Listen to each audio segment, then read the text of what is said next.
Hello, musical scavengers. All right, it's a world of glass right now. Ooh, all right. Let's take a look at our two glass friends from last time. We have this one and this one.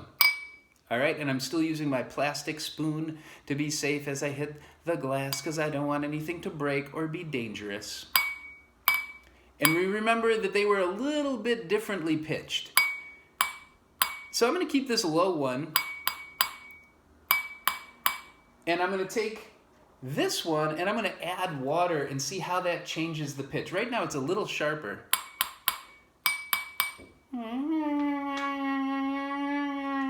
Not two super pleasant sounds. Those notes are really close, but not quite the same. I'm just going to put a little water. Let's see how that changes the pitch. Now they're a little bit closer. I put water in, so what did that do to the pitch over here? It made this one lower. Let's continue to add water to that and see what happens.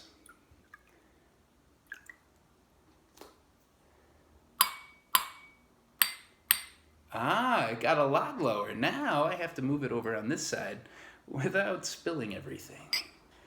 That might be tough.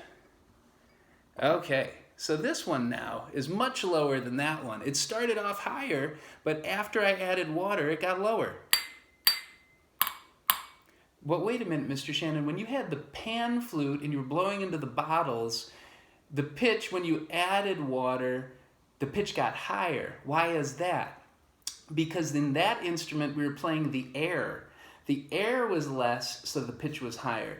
This time, it's kind of like the water is adding to the material of the glass. Let me stop right there because these are great questions for your science teacher. It might have something to do with density. It definitely has something to do with frequency, resonance. These are all really cool. I love science and math and all that stuff, but we got to stay focused on just making some music, playing some tunes. All right, so long story short, if you add water to a container, a glass especially, because glass is a little more resonant, you're going to get a lower pitch.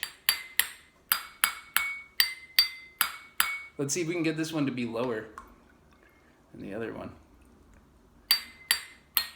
Yep, the more water that goes in, the lower the pitch gets. Now I'd have to move this one back over on the left. Okay.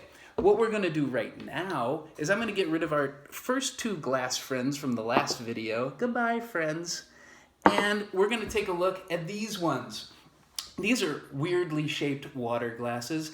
I don't know what people usually drink out of these, but I drink water out of them. Okay, let's take a look at these. And I started with the two in the middle. They looked very close to the same, like those last guys. And I played, and then. Now I'm trying to remake a xylophone or a keyboard. I'm trying to get some kind of diatonic thing happening where I'm going from low to a little bit higher. Let's see.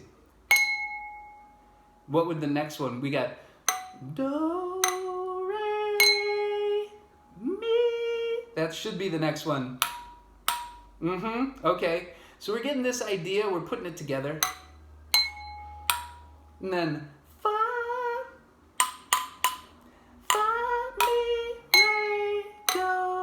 okay, so if we think of this, if we're thinking about the keyboards, if we're thinking of this note right here as C, the next one up would be D, and then E, and then F. F, E, D, C. What comes before C in the alphabet? B, and what comes before B? A. So here we have A, B, C, D, E, F, and if we had one more, we would have G, and then the pattern repeats just like we know from the keyboard stuff we did. Okay, well, let's take a look at C again.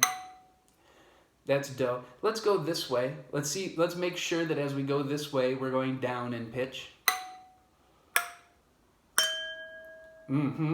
Okay, pretty close.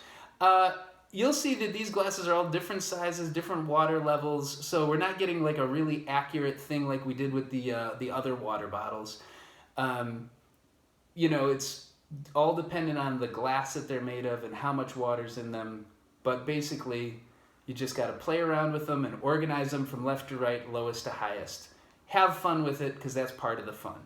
Okay, I'm gonna start here back on our Do or our C and see if we can make some music. Just gonna play around.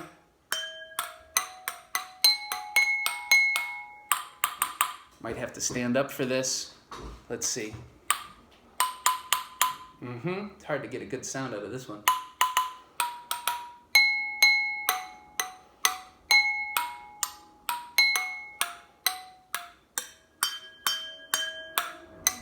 Let's see if we can do a recognizable song. Let's see.